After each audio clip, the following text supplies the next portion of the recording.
All right, Mama. I wanted to bring you along on this these turnouts.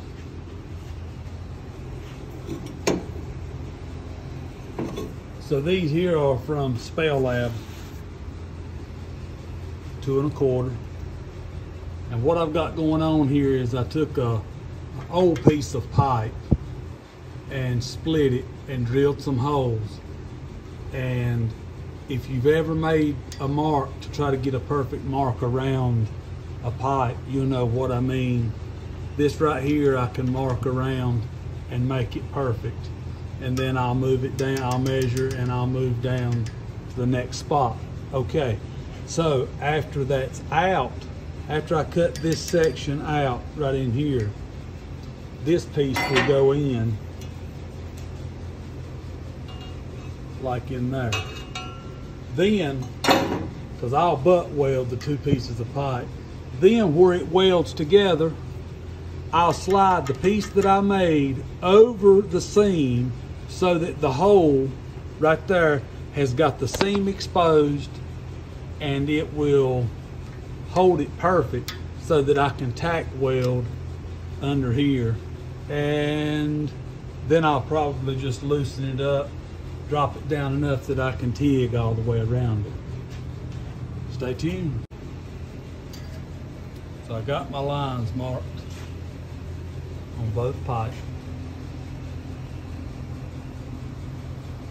And that's exactly where this will go. So let me get y'all in here to show you what's going on. So here's what I was talking about earlier. That piece will hold that seam for me, and then I've got it clamped up right there. When I push up right in here, it will close that gap off perfect.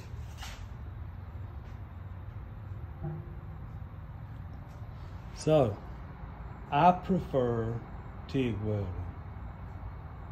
Let me know what y'all got going on down in the comments. Now I like MIG welding also, but for something like this, I like the small little beads of TIG welding, and it's easy to clean up and grind off.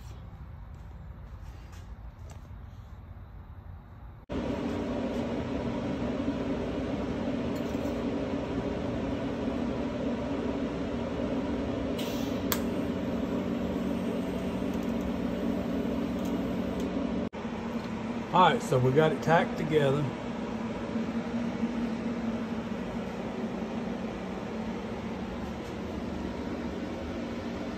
Looks good and straight. Pipes flush. All right, so we got the passenger side cut out.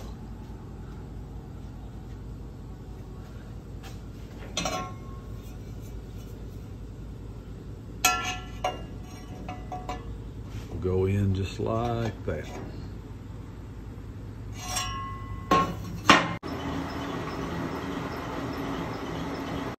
All right, Mama, here we go.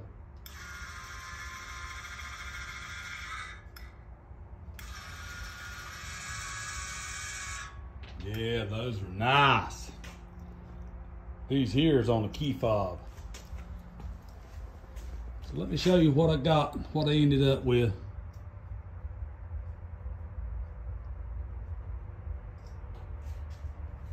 And I've got it wired up to my jump box because the box itself plugs into a cigarette lighter.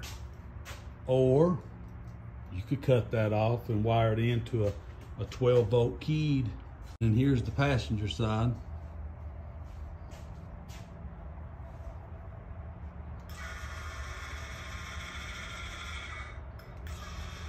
So everything works good. Let's fire this baby up.